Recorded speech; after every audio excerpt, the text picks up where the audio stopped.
Is the new Resident Evil title the best we've had in years? Well, it did beat Cory in the House in the Metacritic score, so it just might be. Critics and players are eating this title up like crazy, well beyond what I expected. Even Ice-T is playing this one. With such a large player base and high praise in a short amount of time since the game released, this is shaping up to be one of the most well-received Resident Evil titles in the series, perhaps since RE4 OG. So how good is it? I won't get into spoilers until towards the end of the video, so keep that in mind. I'll put a big old warning up when we get to that point. This video is technically a continuation to my October special last year where we reviewed every Resident Evil game. Be sure to check out that video too. I was especially terrified of spoilers for this game, and I intentionally kept myself away from trailers. I wanted to go into this game knowing as little as possible, and I'm so glad I did that, because I was in it for the twists and surprises this game had in store.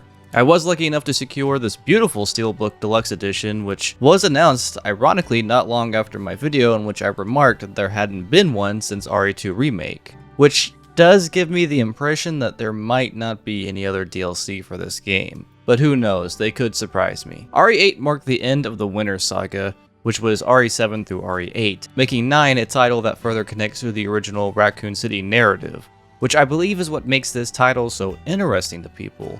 I noticed that fans were more excited with 8 because Chris was returning into what we thought was going to be a bigger role with the trailers, and as fun and cool as Ethan was, fans are always excited to see the OG's return and to see the story we already know expand. The Winter Saga did that, but that's a whole can of worms on why those games are indifferent to players. I have no shame in stating that I love this game significantly more than 8 and 7, as much as I respect 7. I really do. There's a big reason why this game works. It has a little bit of everything for players. That's where we bring in the new character, Grace. From what I've seen, people are really loving Grace as a character, and it's well deserved. She is a phenomenal addition to the series, a wonderful counterpoint that new characters are not the problem, because Grace is incredible. I had no idea how I was going to feel about this character before playing the game, and I was blown away. Whatever awards that can be given should be given to her actress, Angela Santambano. There are so many little gestures and perfections in her performance. The big one is her stuttering. When she's panicked or even just uncomfortable, she stutters, and I was afraid at first that this might get a little tiresome until I realized what they were doing with the character. It's a great blend between the terrified rookie, if you will, Grace, versus Leon's gameplay. Leon is fun as always. His gameplay is pretty much ripped straight out of RE4 Remake, which I already enjoyed, minus some kinks that are pretty much removed here. It's somewhat unfortunate how easy he is to handle. His combat is so refined, but you're still dependent on how good your aim is. But you've got his hatchet taken from the knife mechanic of RE4 Remake. But Leon has learned from RE4 and now has the ability to sharpen and fix his hatchet. So even though it does have durability, you can fix it whenever you want, and that's pretty OP. Leon may be pushing 50 years old, but he still has all his kicks and, well, not as many flips these days. I do not envy his ankles or shins though. And don't worry, he's still got plenty of one-liners to deliver even at inappropriate times. I think I want a second opinion. There's a mini merchant mechanic, if you will, with Leon. There's this weapon shop where you can buy and tune up or sell items and weapons. And while I myself am not a big gun nut, a buddy of mine was, and he was creaming over the guns in this game. So I think that's a good sign to the dedication to detail in the weaponry. The title does offer first-person and third-person perspectives. That has been a big debate with Resident Evil the last several years. Ever since RE7 introduced the idea of first-person, it's been controversial. Many elitists feel that Resident Evil belongs exclusively to third-person. Even more so, fixed cameras. Unfortunately, it seems people have a hard time with tank controls. Not just today, but even back then. I'll never understand why myself, but it's a fact. And while 7 birthed the modern state of RE, not everyone was with it. I think horror can work either way as long as the game is scary. Resident Evil has signature elements that must exist. Item management, the puzzle solving, the tropes, all of which still existed even in first person. So, I had no complaints there. RE8 gave a DLC for third person, and I frankly didn't use it that much because the game was obviously developed with first person in mind. This title, however, was made with both perspectives in mind. It's actually recommended to play Grace in first person and Leon in third, which is what I did for my first playthrough. Although as I'm currently experimenting with the game, I'm using third all around so I can see those DLC costumes I spent extra for. Either way, you can use whatever you want. I did notice something cool with Grace. If you play in third person, you can actually trip on your feet while running quite a bit. This does not happen in first person, so there are some differences that make it worth checking out the different perspectives. Grace's side of things is described as more hide and seek style. Yeah, right. I'm a Resident Evil veteran. We don't do that around here. We do the good old pop in the face and shove them away. That's probably why I died the most times with Grace. Did I? Did I die a lot in this game? I don't even think that this is the hardest Resident Evil by any stretch of the imagination, but I think I died the most in this game. Grace's section is the classic survival horror. You've got more puzzles, kinda, exploration, and you gotta really take into account your resources, make your shots count, and pick your enemies wisely. There also isn't a dedicated stalker enemy in this title, which I find refreshing. There are many stalkers, if you will, but they are killable, so they aren't as persistent, except for this one. Playing in first person does feel like Resident Evil 7 in many regards. You've got the antique coin shop, the less graceful combat skills, and you do have save rooms with music very reminiscent of 7, especially. And playing on higher difficulties does require you to use ink ribbons. I chose to play in Standard Classic, which I don't know why they didn't just name it Hardcore, because that's what it is. And then Leon is your badass clear the area playthroughs, where you can get revenge on those enemies that stressed you out as Grace. And while the stories do interweave, it definitely feels more Grace oriented at the start, and Leon based on the latter story. Some have found complaints as they believe it isn't awfully balanced. I actually beg to differ. I always felt I spent an adequate amount of time per character before swapping to the other. And sure, Leon's sections at the start are shorter, but I feel like they broke the sections pretty nicely. The enemies in this game are primarily zombies that form with a T-virus. Zombies with shit stains on their pants. The AI is pretty engaging. Their grabs can feel a little unfair at times. There are definitely moments where you feel like you should have gotten away or should not have gotten grabbed, but you do. In Resident Evil fashion, these guys are bullet sponges, and the gore is brutal. And now, they still carry pieces of their personality. They did tease this with Brad in RE3 Remake. Zombies in this game can use weapons like spears or crowbars, all of which Leon can throw right back at them. Some zombies, like the maid ones, attack like they're scrubbing your face trying to get a stain out, showing presence of their old lives, particularly in the things that annoy them. This T-virus isn't, traditional undead zombies. They're still people who are alive when infected, which actually might be a greater hell. And there are some stalker type enemies in specific sections, but it's primarily zombies you'll be facing here, although they did bring back the Crimson Head concept back from RE1 Remake, where zombies that you've already killed could come back as an even more dangerous enemy called Blister Heads, which kind of look like the evolution into Lickers. There's a couple of these singing zombies too, which, well, how are you doing? For my non-spoiler review of the story, that's one of the better written narratives of Resident Evil. I love this franchise. One of my favorites of all time. If you watch my videos, you know this. The stories aren't usually that well written, and that in the older games especially is what's attractive to fans. The cheesy dialogue, the goofy narratives that don't really make sense. The early stuff borrows a lot from horror movies, but then later it transitions into silly action movies, and that's the charm of it. So I was actually surprised how into the story I was with this one. It felt like a different level. It felt more cinematic this time around. There's weight in the storytelling, and even with all the callbacks, I never really felt like I was being nostalgia baited. There's a particular section you would expect that from, but I felt it was handled with such respect and care that it actually did serve a purpose in the story. And it ties into one of the big themes. There's a real existential theme found in the shared Leon and Grace's stories that really works. And I'll break that down a little bit more in the spoilers section. I should note, this is a sequel based in the remake or reimagined timeline. Yes, there are two timelines. It's pretty obvious that they're pushing for the new timeline to be the standard, and there are certain changes in this story that makes me feel like a 5 and 6 remake is inevitable. But with the way that this game ended, I don't really want another remake. I want Resident Evil 10.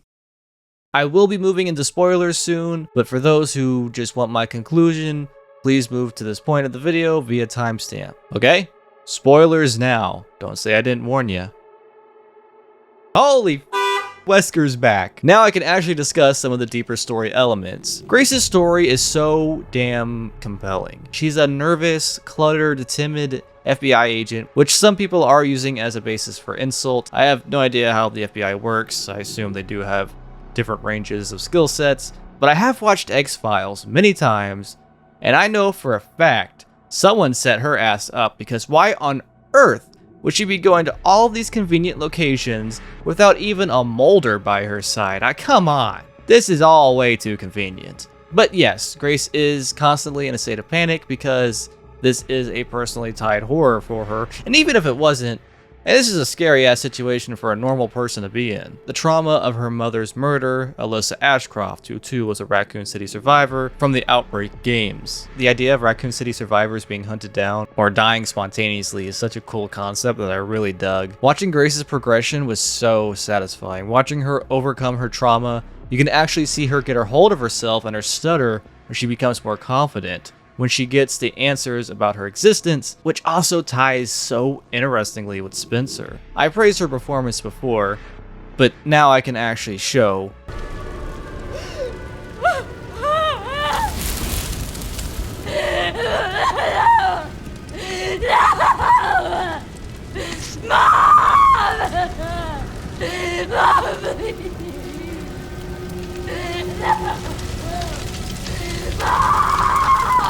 I felt this in my core. When she hurts for someone else, you feel it. You feel that pain too. It's easily one of the best performances in the entire series. Angela, you killed it here. Also with Grace is Emily, a mysterious blind girl who is a precious little baby you just want to protect. Oh, my heart. The curse of Raccoon or Umbrella is still there, just like Jill was scared of, that the T could be dormant. And it is, as Leon and Sherry are both exhibiting symptoms. I was so hyped when I saw they brought Sherry back, and it does further tie with the previous Raccoon stuff, but it also leaves some questions as well. You know, what about Chris, Claire, Jill, Rebecca, and Barry? Chris left before Raccoon fell, but he and Barry were still at Spencer Mansion. Claire was right there with Leon, so she definitely should have gotten sick too. And it's also kind of weird that she isn't even mentioned by Sherry at least once. I don't think a line would have hurt. Jill's probably fine because she got the antiviral in RE3. So did Sherry. Well, her whole genetics is a whole separate beast anyway. Capcom simply just won't let us see Rebecca again unless it's one of the CGI movies, so... Of course, this is more deeply connected with Leon and his now physical manifestation of his survivor's guilt. His whole career is about cleaning his failure to save Raccoon, in which he does finally get a mental and physical resolution. Nick returns as Leon in this title, which makes sense as it ties to the remake timeline. I was worried if he could pull off Old Man Leon's voice, but he did it, and he did it damn good. Hey, Lieutenant Brenna. Kennedy. Reporting for duty. Both of these characters are tied to their guilt, trauma, existential crisis, which I love. They aren't just thrown together because, hey, we need Leon because fans love him. There's actual thematic purpose for his presence, which again, that weight to the story makes it so impactful. I think that's why so many audiences are linking with this game. Now, it wouldn't be a Resident Evil story if it still didn't leave you with some questions. The whole big boy plot of this title returns to Spencer, and a secret project he had hidden in another lab under Raccoon, Elpis, which is the Greek goddess of hope, a giveaway if you know your Greek mythology. You've got the big bad of this title, Victor Gideon, a former Umbrella scientist now with the connections. And why the hell is this guy so dripped out? Snake jacket, the gold teeth, snake rings? Damn, when you look like that, confidence does go a long way. The whole Elpis thing builds up like a fake out, because it's believed to be, I guess, a Rise of the Skywalker Palpatine situation. You got the clones, which the villains believe to be is the key to unlocking Elpis, the ultimate power. They believe Grace to be that key. But joke's on you, and me, Grace was an abandoned baby that Spencer found, apparently enough to make him feel remorse in his old age. I'm still very suspicious of this whole idea, but it's a fascinating one at least. Considering how he was talking to Wesker in RE5, I have my doubts, or they're gonna redo this whole scene in a remake. For the first playthrough though, this orphanage scene freaked me out. It's revealed that alongside Victor trying to open up Elpis is Wesker. Sorry. Zeno. Yeah, I don't care if this is Wesker's clone or his mama. I'm calling him Wesker because it talks, looks, and moves exactly like Wesker. I don't know why he's pimped out like a One Piece admiral though. And I also processed that while playing this. Oh yeah, Leon never met Wesker. That ought to be a fun bar conversation with Chris later. Usually Wesker is so tied to the stars or Redfields that it's cool to see him against someone else for once. Also returning, Hunk? Apparently also infected with the T-virus. We get a battle with Hunk and Leon. 90s fanboys are foaming out the mouth. Some of which are pissed that he lost to Leon, but nah. This battle right here was heat. My jaw was dropped the whole battle. And it may not be the last we actually see of Hunk, so don't worry fanboys, there's still hope. I guess that leads me into Raccoon. This is actually a concept I've also considered. The idea that not everything got wiped by the missile, that there's still monsters hiding in the remnants of the city. There could very well be all kinds of hell just sitting behind those cement walls, and that is scary. Found there is a giant spider boss, which made me so giddy. There was a common complaint with the remakes that they forgot the giant spiders. Well, there you go, folks. They did exist after all. And apparently this is Plant 42's cousin, Plant 43. The Raccoon City segment is perhaps the most challenging of Leon's run. You got zombies shooting guns and rockets falling from the sky. I'm not going to envy doing a no damage insanity run. Surprisingly, Leon doesn't crash his Porsche in this title, or that bike that we got to have a little section with. Which brings us to the RPD.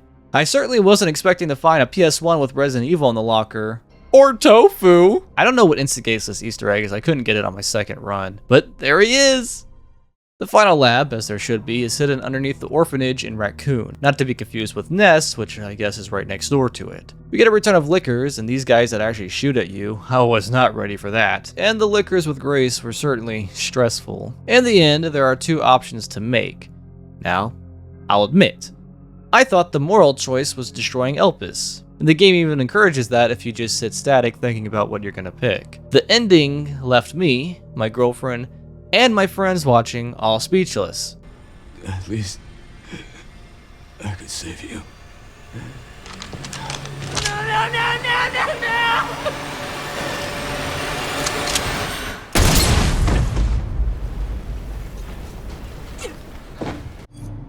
I actually did buy it for a moment, but then the credits started and I realized we didn't fight a giant boss. There's no way that could be the real ending, and it wasn't. Yeah, welcome back to being human, Wesker. Oh! You know, that might have actually done it. And it turns out Gideon was a nemesis. Yeah, I don't really think I like that concept that much as it stands now. I need to sit on that some more. And this whole boss fight's kind of just a reskin from 3 Remake. The ending has Leon and Grace bonded. He's definitely going dad mode here, and I love that. He even calls her to check up on her and Emily.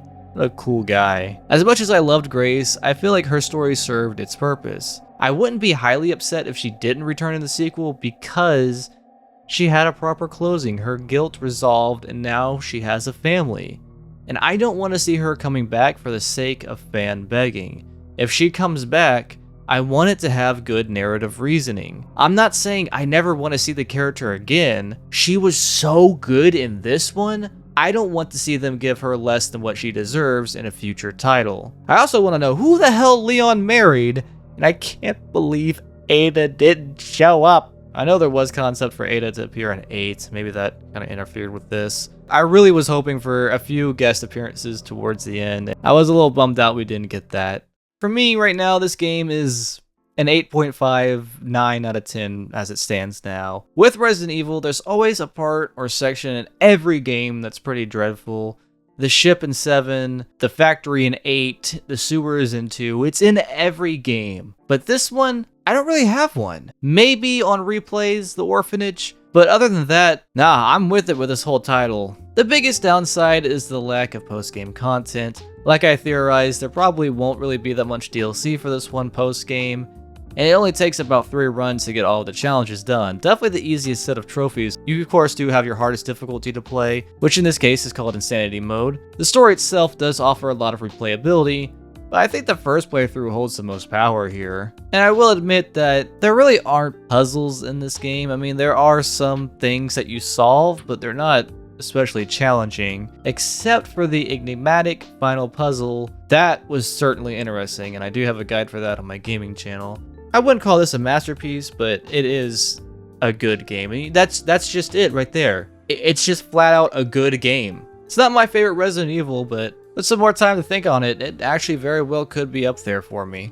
That's all I got for my initial impressions on the game right now. My opinions may shift after I've sat on the game a little bit longer, but as first impressions go, this is a damn good game and a very, very good Resident Evil experience. Would this be a good game for your first Resident Evil? You could, but I wouldn't agree with that. I definitely think that you lose a lot of the emotional impact if this is your starting point. I do highly recommend at least playing the Raccoon trilogy first. Let me know what you thought about the game in the comments below. If you enjoyed this video, please leave a like. It really helps my channel out a lot. Be sure to hit that subscribe button and that little bell to get notifications on new videos when they come out. And be sure to check out my social media to see whatever I'm ranting about. As always, thanks for watching, and I'll see you next time.